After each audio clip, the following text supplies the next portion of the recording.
Sindbad is saved from the evil ceremony.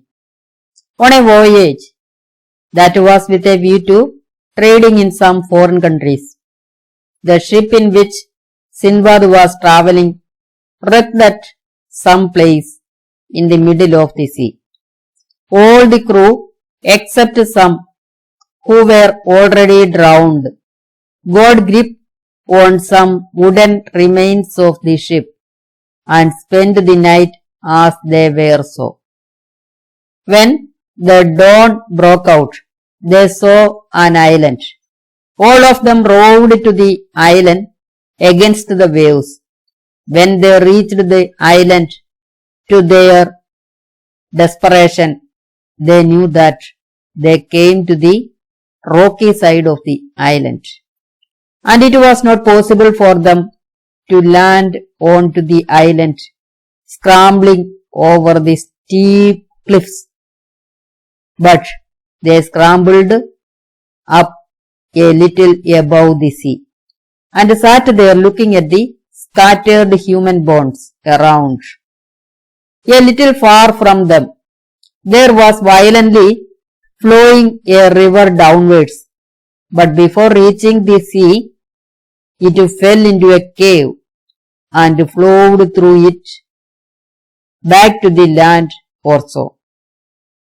All the footsteps were used up, and the men started to die one by one. At last, only Sindbad remained alive. He thought that the death was sure.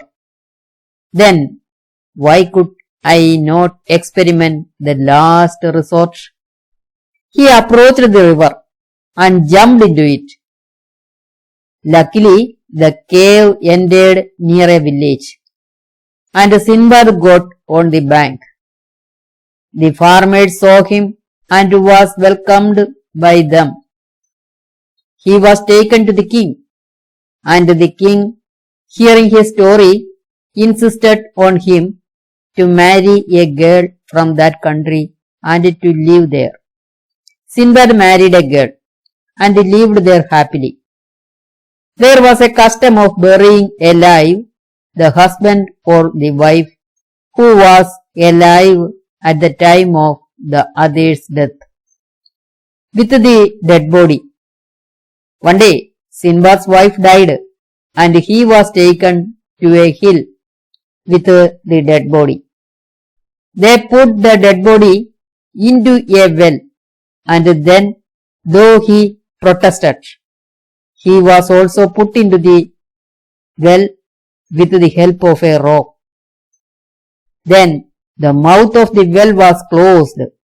Inside, complete darkness prevailed all over everything. Sindbad saw heaps of skeletons about it, and also about him.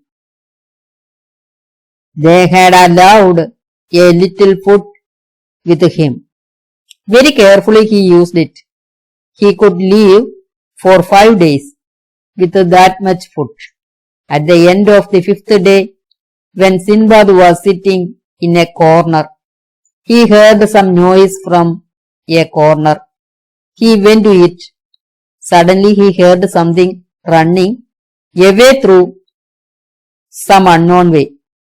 Sindbad walked following the sound, and at last he saw light beams filtering into the cave through a small opening. He forcefully widened the opening through and enough for him to pass out.